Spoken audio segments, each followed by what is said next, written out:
This is an introduction to our strategic plan. It was approved by our members, the entire membership, last week, and it charts not only a vision, but a plan for the years from 2020 to 2024. The key elements are that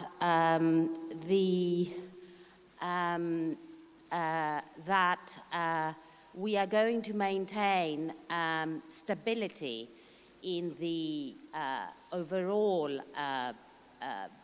articulation of our high-level goals, but we are going to pivot our strategies to actually address the risks and opportunities for the future. So what does that mean in practice? We used to have 6 high-level goals. We're now going to have 5. The first high-level goal will entail us essentially monitoring, using the expertise, the deep expertise that exists from the fact that we have 200 supervisory members across the community, to scan the key risks and opportunities that exist for supervisors in the evolving landscape.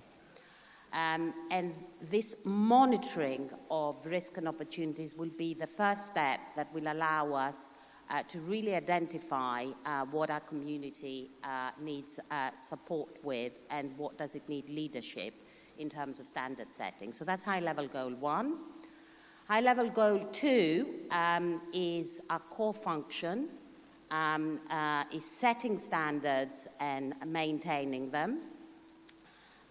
Standard setting is, of course, the bread and butter business of a standard setting body. It's almost a tautology. But we have spent a lot of time over the past 10 years essentially developing and involving our insurance core principles, developing ComFrame, and we're acutely aware that our own members, the supervisory community, appreciate some stability so that they go on and implement in their own jurisdictions our standards rather than us keep on changing them.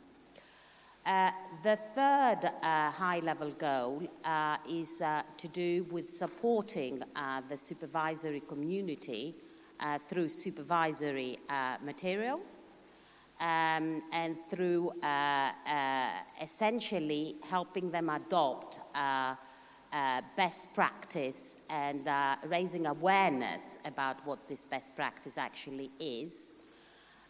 Just to give you an example, we have already embarked on this. How does a supervisor go about supervising the increasing threats from operational resilience and cyber?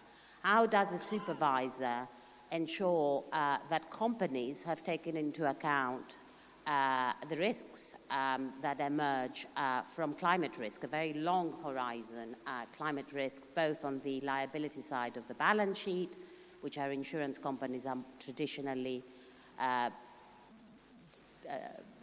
designed to manage, but also on the portfolio and asset side of the balance sheet.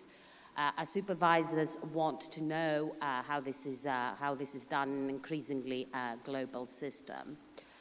The fourth goal is around us providing greater help with partnering with our many of our partners to enhance supervisory capacity. There are many jurisdictions around the world who are our members, who are looking at becoming top supervisors, increasing the inclusivity of their insurance markets, but also addressing the risks that they are doing. And finally, we're going to continue to address, to become a journey to be a very effective association internally.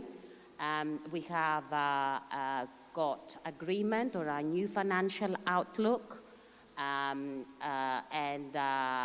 We have a sustainable now model for our finances, which does not rely on funding, as you know, from industry any longer.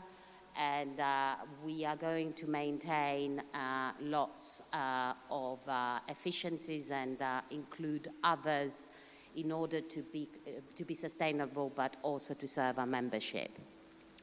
So this, in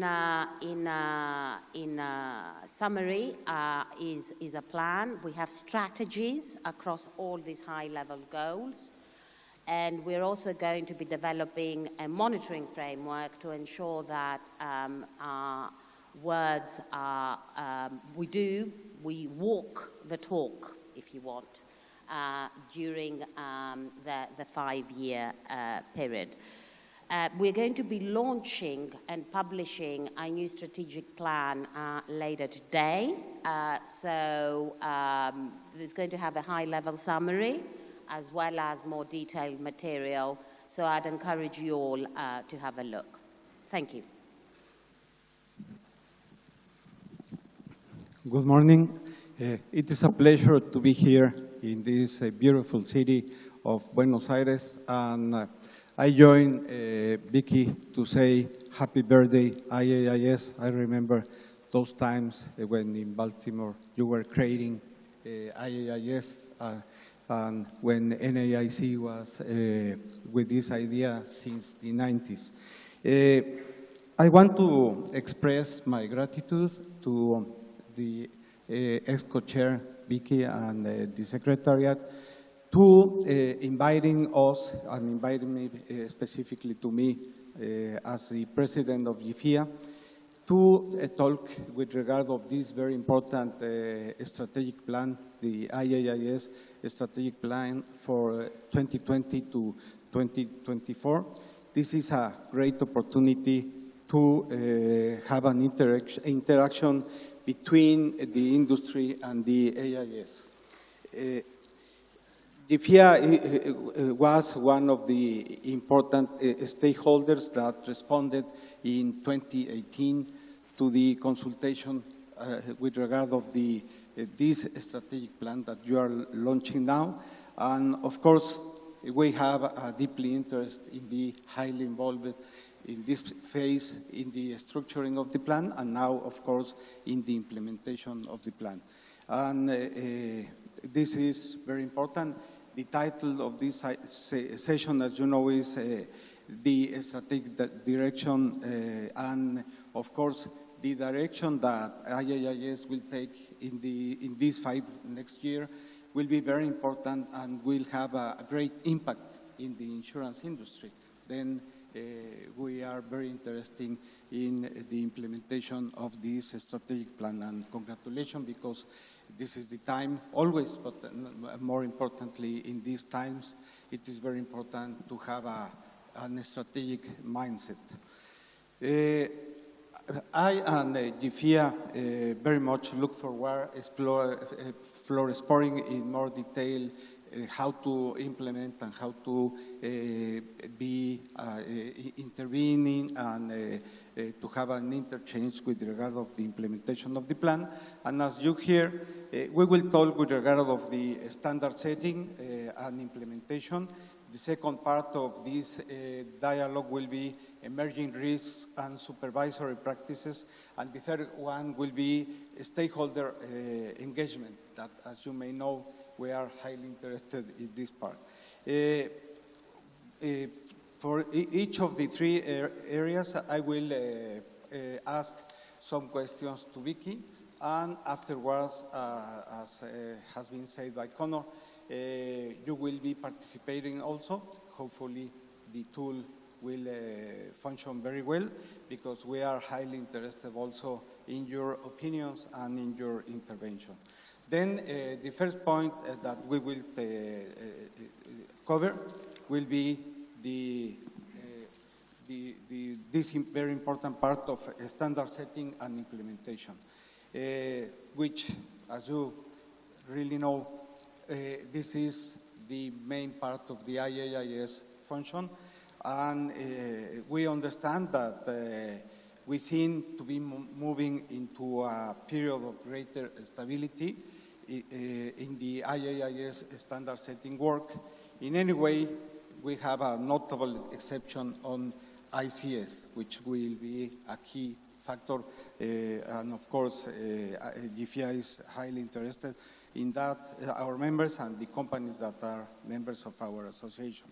The shift in focus seems to cover monitoring and assessment of existing standards.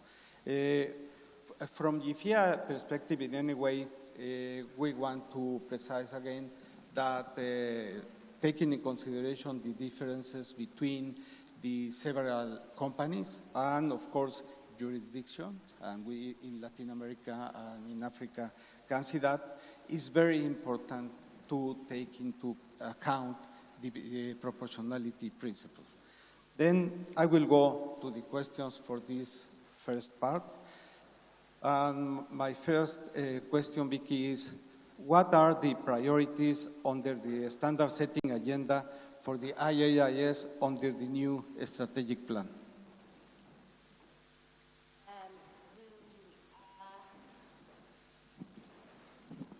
The priorities, so as I said earlier, the key priority is to move off the post-crisis reforms. It's 10 years since the crisis, and to pivot more towards addressing emerged and emerging risks and implementation and evaluation. So this is kind of the key priority. Now, I want to say something about what I mean about greater stability of standards, and to elaborate. I know that a number of your members, Recaredo, and I think this is true for many stakeholders across the globe, because they tend to be employed by the largest international active insurance groups, are particularly interested on the stability of ComFrame, which and within it the ICS. And you're going to hear more about that from the session after our chat.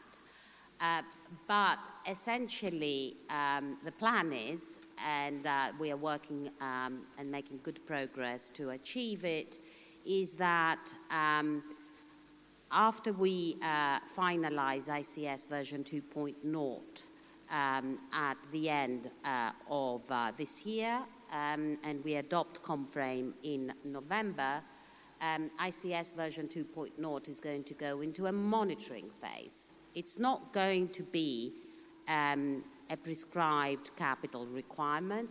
Its breach will have no supervisory consequences. It will be there for monitoring. This is intended to be a period of stability during these 5 years. The reason it is intended to be a period of stability is that we and the group supervisors and the internationally active insurance groups can use this period of stability to monitor the behavior of the ICS version 2.0 over, if you want, a business cycle, 5-year period. But that does not mean that we're not going to be making changes, that we are not going to be correcting unintended flaws. It does mean, however, that we are not going to be changing the design and having many, many different options every year, as we've been doing it with ICS version 2.0. So we are going to be shifting with ICS so far. So this is the difference between the two. I do expect, therefore, some work on the ICS, and indeed we have factored that in our strategic plan to continue over the next strategic phase. But apart from that, the rest of ComFrame and the insurance core principles, we would like it to be a period of stability. Because our supervisory community needs to embed these standards first. and look at them and make sure that they work, and actually have a period where they can see whether they work or not, actually, before we constantly embark on changes. Now, again, during this period, it doesn't mean that we're not going to change anything, because the risks are going to emerge, and our standards will look stale or not responding to these risks. But our approach to that would be not one of constant change. Will be an evaluation, a monitoring of risks, and if there is merit, we will change the standards. Sometimes the more appropriate response is to give to issue best practice papers, not to necessarily change the standards. Many thanks for your response, Vicky, and nice to hear that. Second question in this area will be, could you elaborate on the direction of the IAIS for assessing the implementation of standards? Now, this is very, very important. It's high-level goal 4. It's all too good, and a number of us, including in my country of birth, know that, having laws and regulations and standards that look very, very good is one thing, but it's not the thing that matters. What matters is that these standards are implemented and enforced. Regulatory frameworks can look very beautiful and first class, but if they're not implemented, they're a waste of effort. So we are going to, sort of the corollary, if you want, the mirror image of greater stability in our supervisory material is greater efforts to support our community to implement these standards consistently. Now, how are we going to do that? We already have a program of peer review assessment for compliance with the standards. We have also a program of self-assessment where supervisors can self-assess themselves for compliance. We have digital tools and other tools that our members can use. But what we would like to do, and what we are piloting already, and we discussed the results of the first pilot actually yesterday, is more deep dive and comprehensive member assessments, where experts go in to a member, to one of our members, and actually do a deep dive on the compliance of the actual standards. So, and an assessment of these standards. And this is important, and there is demand for our members to do that. Because they would like to know where they can improve, and they would like to also tell the legislators, if necessary, in their communities, that in order to become internationally compliant and meet the minimum standards, this is what one has to do. Thank you. Very illustrative. And a very interesting question.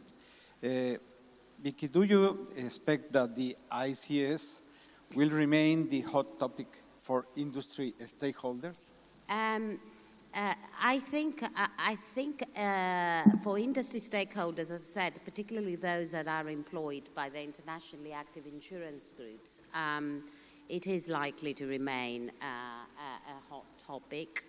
As I kind of prefaced in my first answer to your question, our plans during the monitoring period of ICS version 2.0, which is for confidential reporting, I repeat, it's not to be used for any supervisory action. It's not to be used it's not designed for third-party reliance, such as rating agencies or banks using it when they want to lend, assessing whether to lend to an insurance company. It is meant for monitoring. During this period, we also want engagement for the internationally active insurance groups We are going to be doing our own analysis as IAIS, taking input also from the group supervisors and their discussion, but we want also input from the companies themselves that are going to need to report confidentially to the group supervisor the ICS version 2.0, and therefore we plan to engage with those stakeholders interested in this standard as often as we currently engage during this period. I should also say something else. An important part of the so-called Kuala Lumpur Agreement on ICS version 2.0 was not only the delivery of ICS version 2.0 during the monitoring period and then from 2024 onwards as a PCR, but also the delivery of criteria to assess the outcome equivalence of the aggregation method, which is the group capital calculation that our colleagues in the US are developing. So I expect that there will be work and therefore interest from stakeholders on that part of the debate as well. But I do hope, having said that, that stakeholders will also pivot to the other extremely important issues, their interest to the other extremely important issues that I must say are at the heart of the interest of the majority of our membership. Okay, thank you for your thoughts. And now is the moment in which we will have the participation of the audience. We hope that you will be active. And we will do the use of a tool which name is the Mentimeter. For the Spanish speakers, don't mind. It is not a measure of the lies, of the mentiras. Please then give us your answers. I do hope it works because I'm quite curious. It's not clear. I think it's 00. Talk about digital age.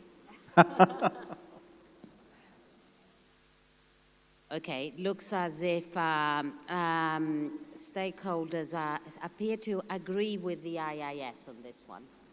Thank you, stakeholders.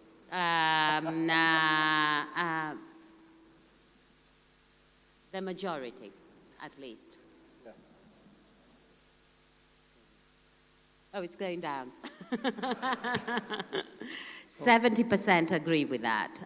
About 22 think that we need to keep on working on the post-crisis framework. Right. Yeah. Perfect. Yeah. And it works. And of course, we didn't receive lies. Okay. Then it is time to move to the second area, which is emerging risks and supervisory practices. And the IAIS, as we said, will continue to play a critical role in supporting supervisors that put in place supervisory material into practice.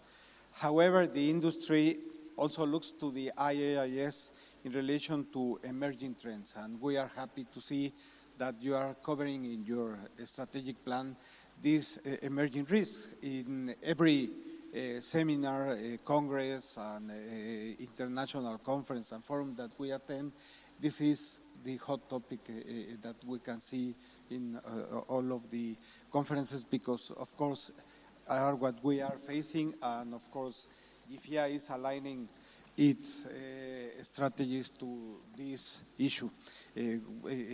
Last week in Japan, one of them received a high focus, which was aging.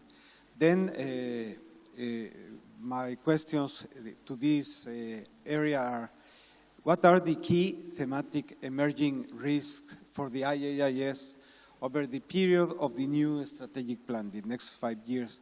How will the IAIS examine these themes? I mean, first I should say that my hope is,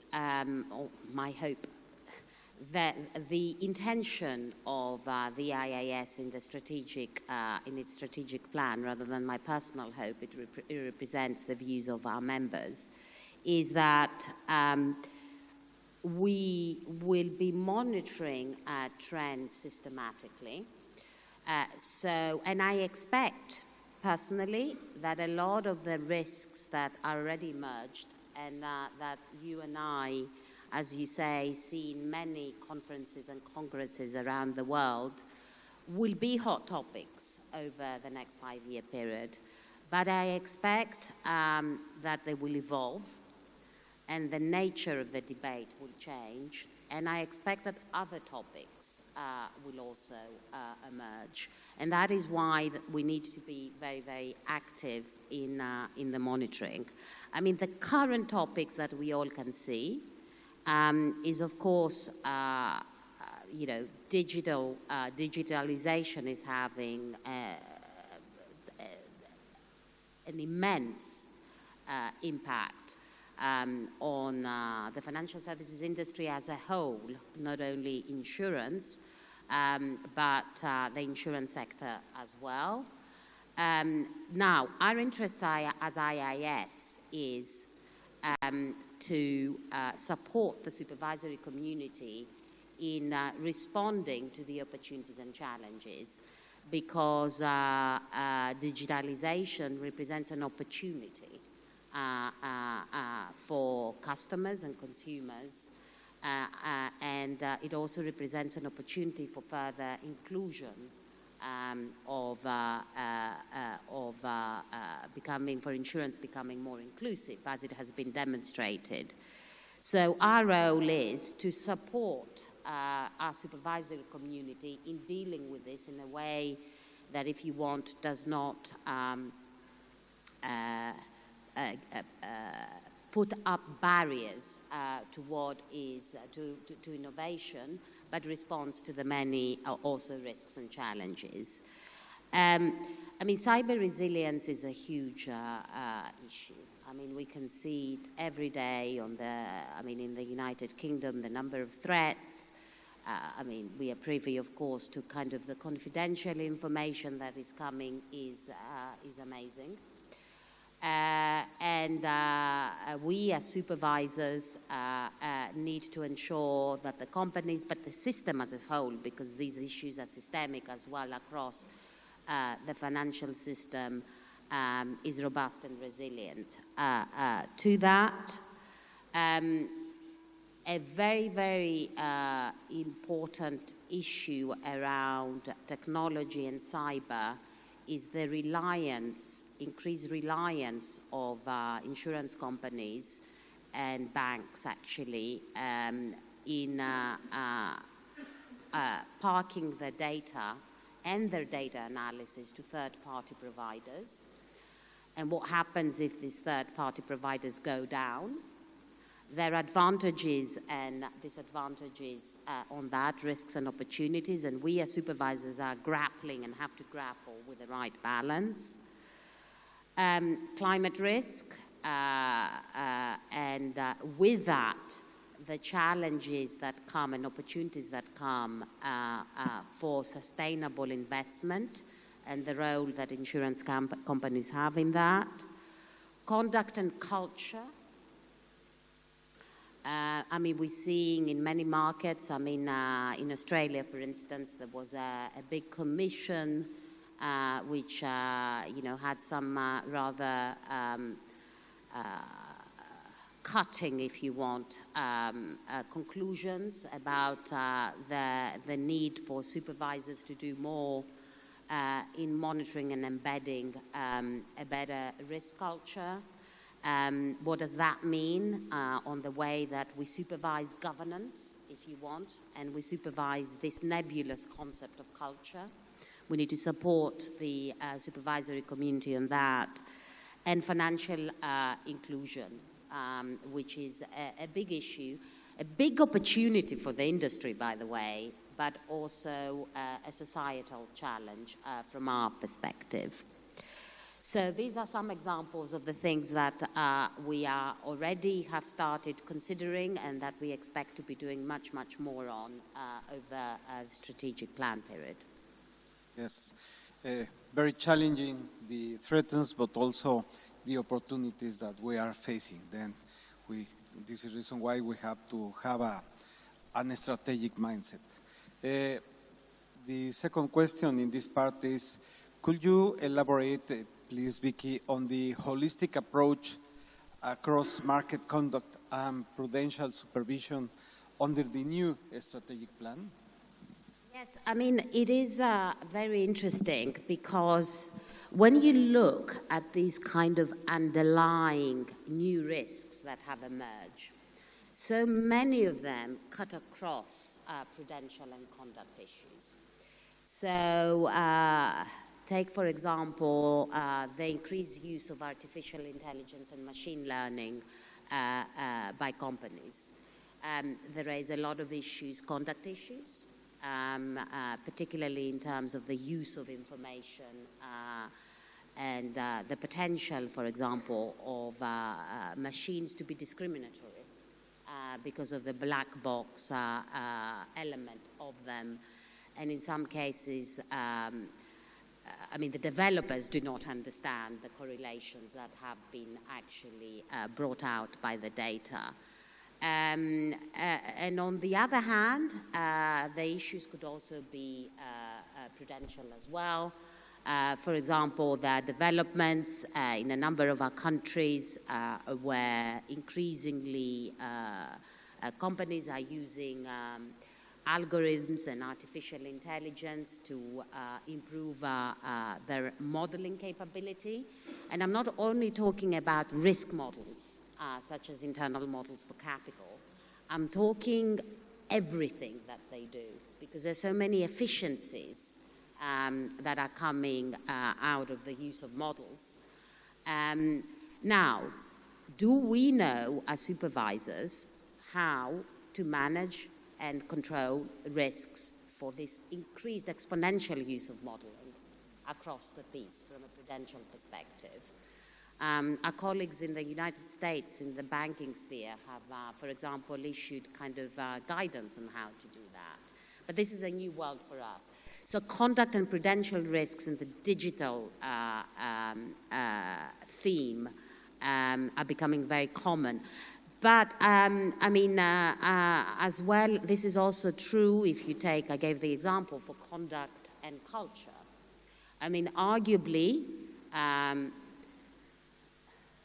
lack of accountability of very senior executives was at the heart of some of the banking sector problems we saw pre-crisis. And cultural issues, aggressive cultural issues. It wasn't a problem with insurance companies, but it was in banks. But theoretically, it could become a problem with any company. How do we deal with those? They can, as I said, they could have both conduct and prudential reasons. So the prudential consequences. So the two topics are becoming. We need a holistic way of looking at the new risks and how they apply to both conduct and prudence. Thanks. On the future of work as Argentina G20 included, taking in consideration that maybe by 2030 the artificial intelligence will equal the human intelligence.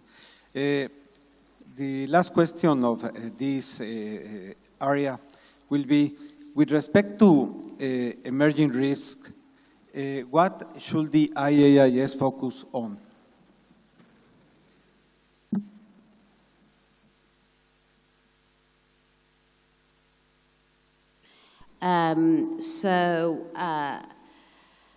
As I kind of covered it already a bit, the IAIS will examine, as I said, emerging and emerged risks through its cycle of activities. I have to say that our program, and this is part actually of our vision and building on what we are developing for the holistic framework, we are going to be talking about that later, to systemic risk. We are going to be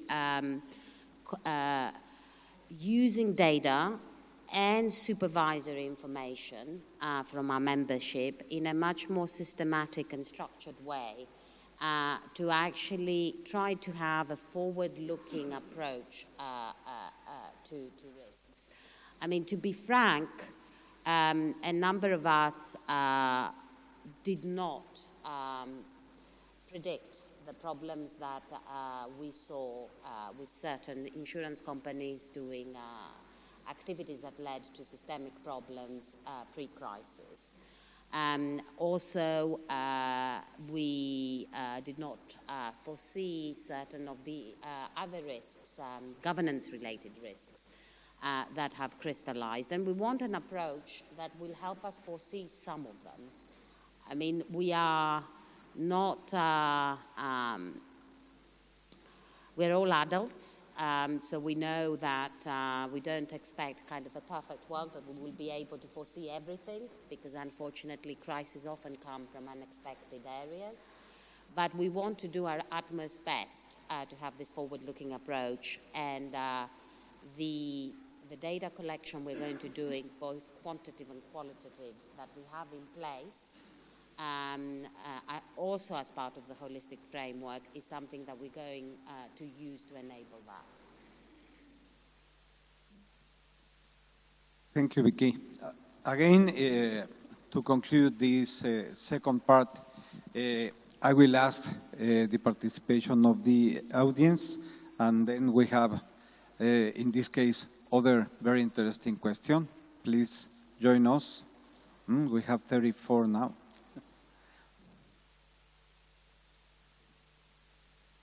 Close. Yeah, we had a swap. Yes. Oh, God.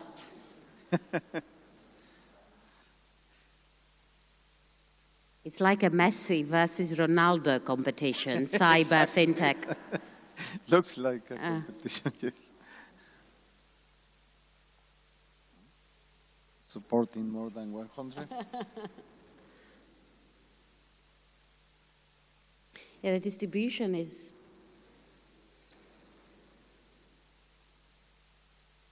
almost uniform on the first four.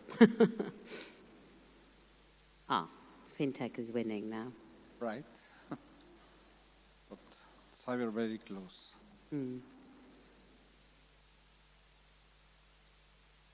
Okay. Good. Okay. Thank you for your participation. It is very informative. Now we will move to the last but not least part of this conversation, which will be with regard of the stakeholder engagement. Then, as I mentioned in my introduction, the industry very much values the engagement with the IAIS, and events like this one is one of the demonstrations, as Jonathan Dixon said in his introductory remarks, one of the examples of how IAIS is improving in the interaction and more active participation with the stakeholders. Then this will complement the consultation process that the IAIS has been conducting in the last years. But it is always very beneficial to have a face-to-face interaction. And taking this in consideration, as you know, every year alongside the IAIS annual meeting in November, October, the GFIA also invites you to have an interaction with the stakeholders. And of course, we are trying to do that in Abu Dhabi this November. And from now, I want to invite all of you to participate in this interaction that we will have. On the other hand, and taking in consideration that we are here in Latin America, ASAL with FIDES, which is the International Federation, the Inter-American Federation of Insurance Companies, always have an interaction of the EXCOs, the ASAL Executive Committee and the FIDES Executive Committee. Then this is something that we can do in maybe this November in Abu Dhabi between IAIS and GFIA. On the other hand, another very good example of what we are doing in the last times. Last week, we have in Japan the participation of Juan Paso and the participation of our Japanese colleagues in the insurance forum that took place there. Then I move to my first question with this regard of stakeholders' participation. And then, Vicky, how does the IAIS view the engagement with the stakeholders under the new strategic plan as it relates to its major projects such as CONFRAME, ICS, and Holistic Framework? Over the course of the current strategic plan, 2015-2019, I think we made progress, and we continue to making progress through, for example, the innovations that we're trying to establish in each of our stakeholder engagement, the global seminar and other engagement, on how we work and communicate. We worked really, really hard under the leadership of the Vice Chair of EXCO, Hiroshi Ota, to develop a stakeholder engagement plan, which we consulted upon, and we are now rolling it over. But we're constantly thinking about improvements. One particular there are particular sort of work streams, to some extent, CONFRAME and the Holistic Framework are examples of that, where there is a real need for consultation and for listening to the views of industry, both at the technical level but also at EXCO level. But it cannot be, these topics don't lend themselves to a collaborative model. Because ultimately, the incentives of firms firms want to be resilient and to protect policyholders, but they don't particularly have incentives to protect the system as a whole. These are areas where we need to make sure as supervisors that we take on all the comments and we consult, but ultimately we form our own views. And these are areas, to some extent, where we have quite a bit of experience. Capital adequacy, for instance, is a very developed field of amongst supervisors. But then there are other areas. I mentioned cyber earlier. More generally, operational resilience. Where I think our interests could be much better aligned, and where they lend themselves more to a collaborative model. And thirdly, there are areas where we simply need to listen to you much, much more to try to understand the challenges and the risks. An example of that is the challenges, opportunities, and risks you're facing in terms of fintech. Another example is how do you do scenario analysis against climate risks? There is no standardized way for supervisors to actually do that. And companies themselves are trying to develop certain best practice, those of them that are taking it into account as part of the risk management. And we know that many more companies are doing it for both the liabilities and the asset side. But actually, for us to understand how we're going to be doing scenario testing, we need to listen to the firms and develop in a more collaborative way scenario testing. expectations, supervisor expectations. So that's how we see the engagement going forward. Very pleased to hear that. You're right with regard of digitalization and InsurTech. We are facing huge challenges, and this can be a very controversial issue with regard of which will be the role from the supervisor's side, if they have to help us improve or be neutral, as Manuela said last week in Tokyo. Second question in this part is, the IAIS recognized that there are a greater alignment between supervisors and the sector on emerging risks. What does a model of collaborative stakeholder engagement look like under this new strategic plan? Yes, I mean, we had actually a discussion about this in 2 executive committee meetings so far this year. We have held 3, and in 2 of them we spent some time discussing how we could do that. Well, I mean, the first thing is that we want to continue to expand the participation of new stakeholders into our milestone events. It's no news that consumer representatives, for example, have tended to be less actively represented in our events, and I talked about the importance of conduct as we're going forward and consumer issues in our strategic plan. So we really do need to find a way, and we have some ideas and strategies about encouraging them to participate more actively and facilitating that. The other thing is organize additional subject matter specific workshops or roundtables on emerging and emerged risks. I talked about speaking more to the industry about understanding these issues in a more collaborative way.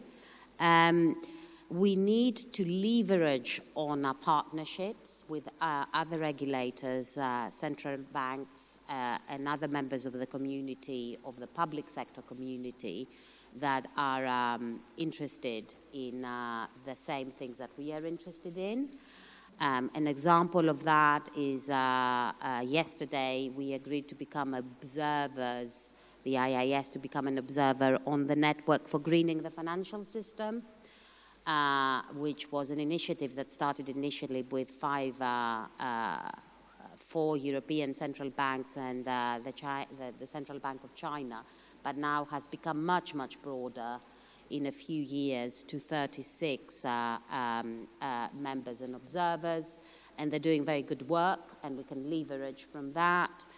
We're already leveraging our partnership with the UN Sustainable Insurance Forum, with the FSI, and so on and so forth. We could also encourage committee and subcommittee chairs to organize and invite stakeholder guests into some of their discussions. As I actually said, we're not going to return to a model where the observers can attend all our meetings and fund our finances, etc. But where it makes sense to be more collaborative, we will be more collaborative. Thank you for these opportunities of interaction and collaboration. The last question of this part is, should the IAIS take a more active role in the G20 work and aim to make recommendations on relevant topics to every presidency?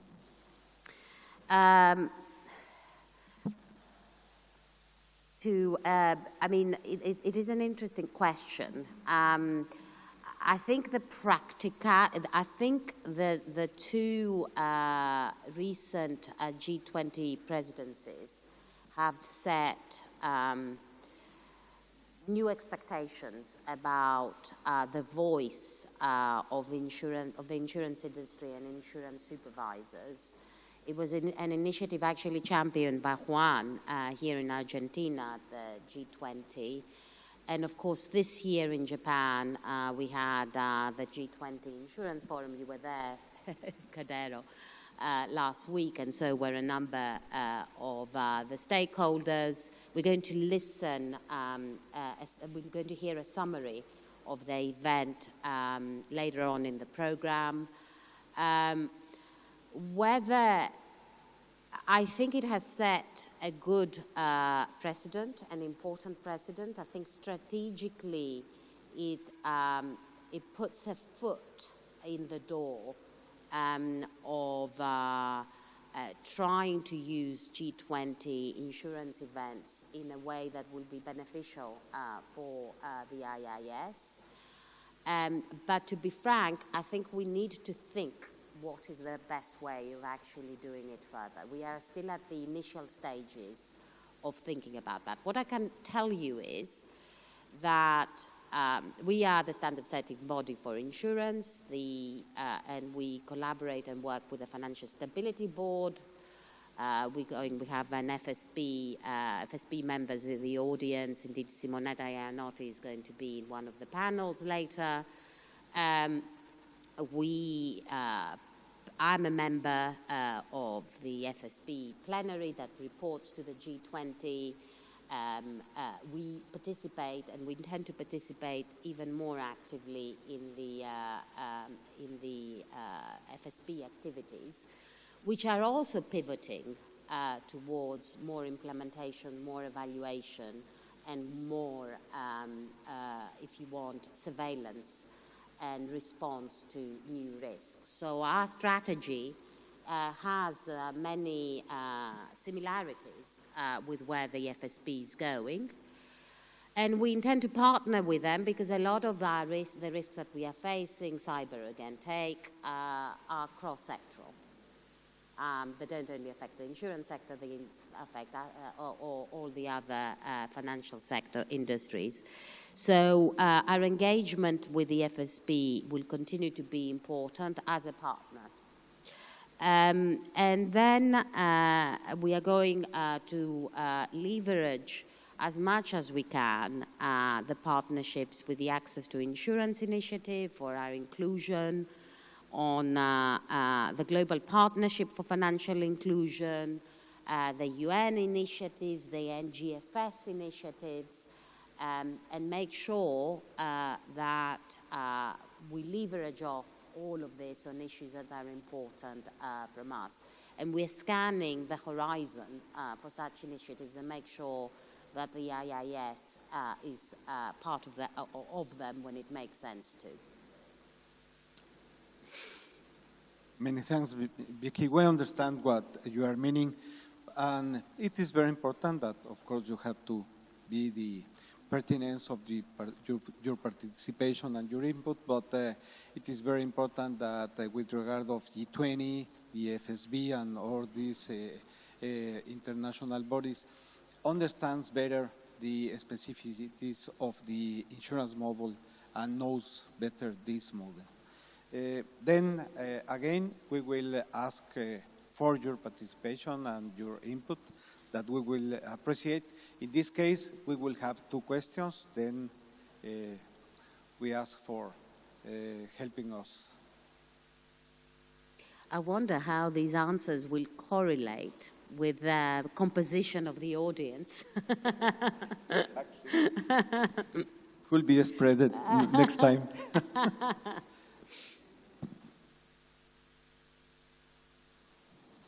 I'm sorry, Recaredo. Second, Ronaldo, not Messi.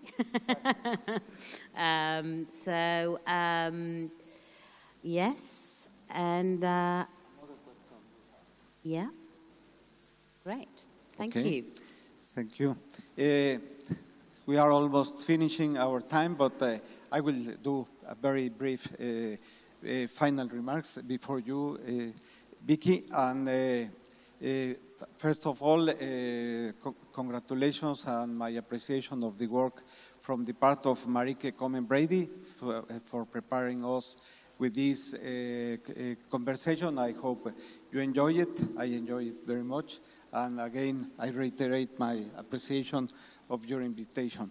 I am very happy to hear that the stakeholders will participate in a more collaborative approach, and we will be joining efforts. And I think that we can have some differences in point of view, but we have to work together, and we appreciate this new focus in your strategic plan.